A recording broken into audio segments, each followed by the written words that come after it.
तमाम सज्जनों के मित्रों तुहाडा अपना मेज़बान आरिफ खान अपने प्रोग्राम ओला दे विच जी आए नूं आखदा है।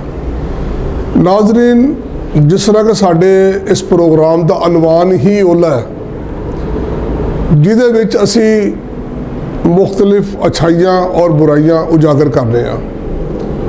अज का साडा जिहड़ा मौजू गुफ्तगू है वो असी हुकूमत पंजाब दे 1 साल मुकम्मल होने दे उत्ते वज़ीर आला साहिबा नूं असी खसूसी तौर के उत्ते मुबारकबाद पेश कर रहे हैं। मैं अपने वालों और अपने चीफ एग्जैक्टिव जनाब वसीम हाशमी साहब वालों DNA न्यूज़ की तरफों मरियम नवाज साहिबा नूं उन्हां दी शानदार कारकरदगी के उत्ते दिल की गहराइयों नाल मुबारकबाद पेश करने हैं। और नाजरीन, जिस तरह असीं गुफ्तगू कर रहे हैं तो इनू इस तरह ना लिया जाए कि शायद ये कोई असी हुकूमती चापलूसी कर रहे हैं। कतन ऐसी गल नहीं। जिस वेले वज़ीर आला साहिबा ने हलफ उठाया और उस तो फौरन बाद उन्होंने आमद के उत्ते ईद उल अज़हा का मौका आया।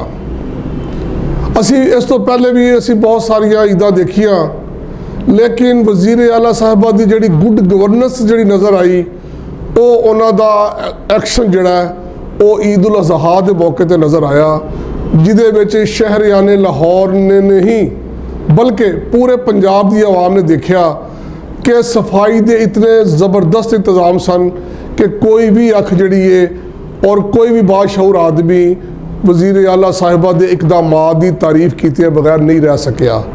उन्होंने इस एक्शन तो अंदाज़ा हो रहा सी कि ये पंजाब की तरक्की वास्ते बहुत कुछ करने का इरादा रखदियां ने। और असी देख रहे सां कि यह हुकूमत जिहड़ी है पंजाब की लोगों को किस तरह रिलीफ देने विच कामयाब हो जाती है। मैं कहना कि 1 साल दे विच मरियम नवाज साहिबा के तरक्की के इकदामात की मिसाल जिहड़ी है वो नहीं दी जा सकती। इस वज़ीर आला साहिबा ने कोई ऐसा टॉपिक नहीं जिथे अवामी फलाहो बहबूद का मामला आवे और इन्होंने पेन ना लिया होवे।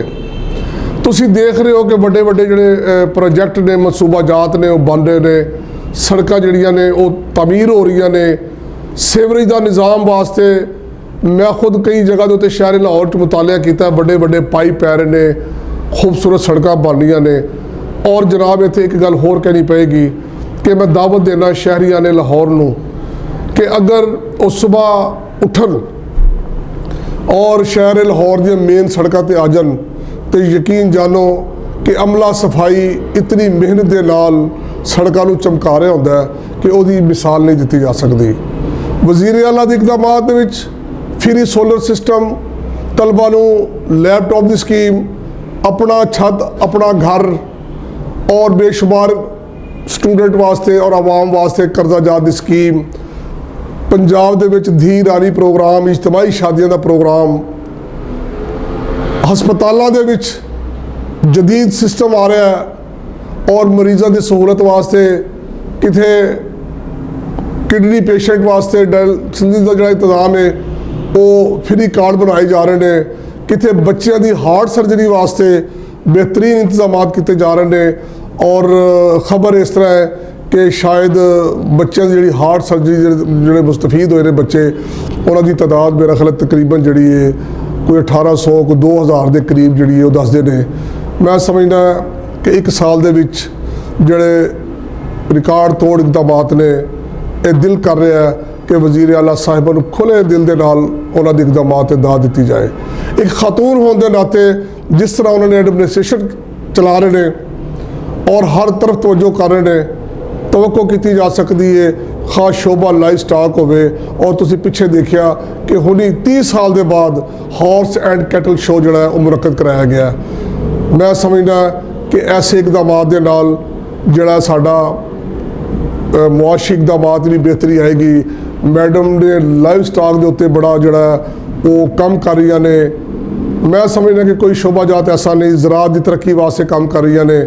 और असी तवक्को कर रहे हैं कि वज़ीर आला साहिबा और उन्होंने टीम अगर टीम को भी मुबारकबाद ना दईए तो यह भी ज़्यादती होएगी। मैं समझना कि वज़ीर इतलात उज़मा बुखारी साहिबा ਜਿਹੜੇ ਡਾਇਰੈਕਟਰ ਜਨਰਲ ਪਬਲਿਕ ਰਿਲੇਸ਼ਨ ਨੇ ਔਰ ਜਿਹੜੇ ਸੈਕਟਰੀ ਇਤਲਾਤ ਨੇ, ਮੈਂ ਸਮਝਦਾ ਕਿ ਉਹਦੀ ਪੂਰੀ ਉਹ ਟੀਮ ਜਿਹੜੀ ਉਹਨਾਂ ਦੇ ਨਾਲ ਕੰਮ ਕਰ ਰਹੀ ਹੈ ਔਰ ਉਹਨਾਂ ਦੇ ਪ੍ਰੋਗਰਾਮਾਂ ਨੂੰ ਉਜਾਗਰ ਕਰ ਰਹੀ ਹੈ ਔਰ ਲੋਕਾਂ ਨੂੰ ਰੂਸ਼ਨਾਸ ਕਰ ਰਹੀ ਹੈ, ਯਕੀਨਨ ਉਹ ਵੀ ਇਸ ਦੇ ਉੱਤੇ ਮੁਬਾਰਕਬਾਦ ਦੀਆਂ ਮੁਸਤਹਿਕ ਨੇ। ਔਰ ਅਸੀਂ ਤੋਕੋ ਕਰ ਰਹੇ ਹਾਂ ਕਿ ਇਨਸ਼ਾਅੱਲਾ ਤਾਲਾ ਮਰੀਮ ਨਵਾਜ਼ ਸਾਹਿਬਾ ਪੰਜਾਬ ਦੀ ਤਰੱਕੀ ਵਾਸਤੇ, ਲਾਹੌਰ ਦੀ ਤਰੱਕੀ ਵਾਸਤੇ ਉਹ ਕੰਮ ਕਰ ਜਾਣਗੇ। ਇਨਸ਼ਾਅੱਲਾ ਤਾਲਾ ਇਹਨਾਂ ਨੂੰ ਪੂਰਾ ਮੌਕਾ ਮਿਲੇ ਤੇ ਮੇਰਾ ਖਿਆਲ ਹੈ ਕਿ ਉਹਦੀ ਮਿਸਾਲ ਨਹੀਂ ਦਿੱਤੀ ਜਾ ਸਕੇਗੀ। ਇਸ ਤੋਕੋ ਦੇ ਨਾਲ ਔਰ ਇਸ ਉਮੀਦ ਦੇ ਨਾਲ ਕਿ ਇਨਸ਼ਾਅੱਲਾ ਤਾਲਾ ਲਾਹੌਰ ਵੀ ਸਾਫ਼ ਸੁਥਰਾ ਹੋਏਗਾ ਔਰ ਪੰਜਾਬ ਵੀ ਸਾਫ਼ ਸੁਥਰਾ ਹੋਏਗਾ ਔਰ ਆਵਾਮ ਸਾਡੀ ਜਿਹੜੀ ਹੈ ਉਹਨੂੰ ਕੁਝ ਰਿਲੀਫ ਦੀਆਂ ਇਨਸ਼ਾਅੱਲਾ ਤਾਲਾ ਮਨਸੂਬਾਜਾਤ ਵੀ ਮਿਲਣਗੇ। ਮੈਂ ਇੱਥੇ ਇੱਕ ਹੋਰ ਰਿਕੁਐਸਟ ਕਰਨਾ ਚਾਹੁੰਦਾ ਵਜ਼ੀਰ ਆਜ਼ਮ ਸਾਹਿਬਾਨ ਨੂੰ ਕਿ ਉਹ ਸਿਰਫ ਸਰਕਾਰੀ ਅਦਾਰਿਆਂ ਦੇ ਵਿੱਚ ਇੱਕ ਡਿਸਿਪਲਿਨ ਦਾ ਨਿਜ਼ਾਮ ਕਾਇਮ ਕਰਨ, ਉੱਥੇ ਅਮਲੇ ਨੂੰ ਬਾਇਖਲਾਕ ਕੀਤਾ ਜਾਏ, ਕਿਉਂਕਿ ਹਕੂਮਤ ਦੇ ਸਾਰੇ ਮਨਸੂਬਾਜਾਤ ਉੱਥੇ ਫੇਲ ਹੁੰਦੇ ਨੇ ਜਿਸਲੇ ਥੱਲੇ ਮਸ਼ੀਨਰੀ ਜਿਹੜੀ ਹੈ ਉਹ ਬਦਅਖਲਾਕੀ ਦਾ ਮੁਜ਼ਾਹਰਾ ਕਰਦੀ ਹੈ, ਉਹ ਲੋਕਾਂ ਨੂੰ ਸਹੀ ਡੀਲ ਨਹੀਂ ਕਰਦੀ। ਮੈਂ ਸਮਝਦਾ ਕਿ ਇਸ ਮੌਕੇ ਦੇ ਉੱਤੇ ਸਰਕਾਰੀ ਮੁਲਾਜ਼ਮਾਂ ਵਾਸਤੇ ਇੱਕ ਅਖਲਾਕ ਹਸਨਾ ਦਾ ਜਿਹੜਾ ਨਾ ਉਹਨਾਂ ਨੂੰ ਤਾਲੀਮ और ਤਰਬੀਅਤ ਦਿੱਤੀ ਜਾਏ ਕਿ ਆਉਣ ਵਾਲੇ ਲੋਕਾਂ ਨੂੰ ਖੰਦਾ ਪੇਸ਼ਾਨੀ ਨਾਲ ਡੀਲ ਕਰਨ। ਔਰ ਮੈਂ ਸਮਝਦਾ ਇੱਕ ਹੋਰ ਤਜਵੀਜ਼ ਹੈ ਕਿ ਵਜ਼ੀਰ ਆਲਾ ਸਾਹਿਬਾ तमाम ਮਹਿਕਮਿਆਂ ਦੇ ਵਿੱਚ ਇੱਕ ਵਨ ਵਿੰਡੋ ਆਪਰੇਸ਼ਨ ਸਿਸਟਮ ਨੂੰ ਫੌਰੀ ਤੌਰ ਤੇ ਜਾਰੀ ਕਰਨ, ਉੱਥੇ ਲੋਕਾਂ ਨੂੰ बर वक्त ਜਿਹੜਾ ਇਨਸਾਫ ਮਿਲੇ। ਮੇਰਾ ਖਿਆਲ ਹੈ ਕਿ ਇਹ ਇਕਦਾਮ ਵੀ ਵਜ਼ੀਰ ਆਲਾ ਸਾਹਿਬਾ ਦੀ ਨੇਕ ਨਾਮੀ ਵਾਸਤੇ ਇਨਸ਼ਾਅੱਲਾ ਤਾਲਾ ਜ਼ਰੂਰ ਸਾਬਤ ਹੋਏਗਾ। ਇਹਦੇ ਨਾਲ ਹੀ ਤੁਹਾਡਾ ਆਪਣਾ ਮੇਜ਼ਬਾਨ ਇਜਾਜ਼ਤ ਚਾਹੁੰਦਾ ਹੈ। ਜ਼ਿੰਦਗੀ ਰਹੀ ਤੇ ਅਗਲੇ ਪ੍ਰੋਗਰਾਮ ਤੱਕ ਰੱਬ ਰਾਖਾ।